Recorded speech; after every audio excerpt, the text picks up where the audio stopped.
पेशी दर पेशी। प्रियंका वाड्रा के पति रॉबर्ट वाड्रा की पहले दिल्ली के ईडी दफ्तर में पेशी हुई। 3 दौर तक पूछताछ का सिलसिला चला। प्रियंका गांधी खुद ईडी दफ्तर तक छोड़ने आई थी। ईडी के सामने पेशी का चौथा राउंड दिल्ली से करीब 300 किलोमीटर दूर जयपुर में है। यहां भी साथ दिखने में प्रियंका ने हिचकिचाहट नहीं दिखाई। लखनऊ के कार्यक्रम के बीच देर रात जयपुर पहुंची। दिल्ली और लखनऊ में किरदार ईडी और वाड्रा ही हैं। दोनों जगह प्रियंका की मौजूदगी भी रही, लेकिन मामला अलग अलग। दिल्ली में लंदन की प्रॉपर्टी को लेकर पूछताछ हुई तो जयपुर का मामला बीकानेर लैंड डील को लेकर है। बीकानेर लैंड डील का मामला भी 2014 से पहले का है, यानी मोदी सरकार के आने से पहले का। बीकानेर में महाजन फायरिंग रेंज बनाने में सैकड़ों परिवार विस्थापित हुए।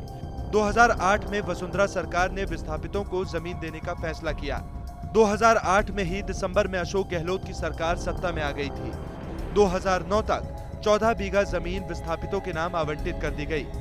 आरोप है कि 2010 में इसी 1400 बीघे में से 275 बीघा जमीन विस्थापितों से खरीदी हुई जमीन को स्काईलाइट ने 2012 में बेच दिया। तब अर्जुन मेघवाल बीकानेर से सांसद थे। मेघवाल को इस कथित सौदे की भनक लगते ही उन्होंने मामले को जोर शोर से उठाया। आरोप बीजेपी के कुछ स्थानीय नेताओं पर भी लगे। गहलोत सरकार के जाने के बाद वसुंधरा ने सूबे की कमान संभाली।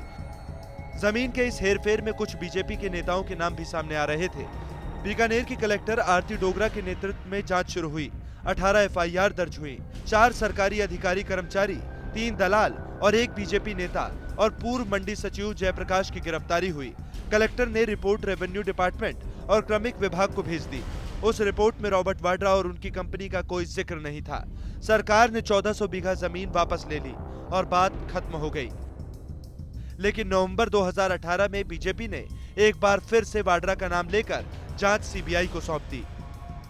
देखिए, राजस्थान सरकार का मामला नहीं है। राजस्थान सरकार ने पहले भी नोट्स बनाकर आगे भेजा है और ये केंद्र का मामला है। ईडी इसकी जांच कर रही है, तो ईडी के माध्यम से जांच हो रही है और दूध का दूध पानी का पानी होगा। इसमें कांग्रेस को डरने की क्या जरूरत है? जब जीजा चोर हो तो इसलिए साला डर रहा है। हैरानी की बात यह है कि जो विभाग बीकानेर जमीन सौदे की जांच कर रहे थे, उनके मंत्रियों को ही नहीं पता था कि सीबीआई जांच की सिफारिश किसके कहने पर की गई और कैसे सिर्फ 7 दिनों में ही सीबीआई ने सभी 18 फाइलें ले ली और अब परिवर्तन निदेशालय के पास है। शरद कुमार, जयपुर, आज तक।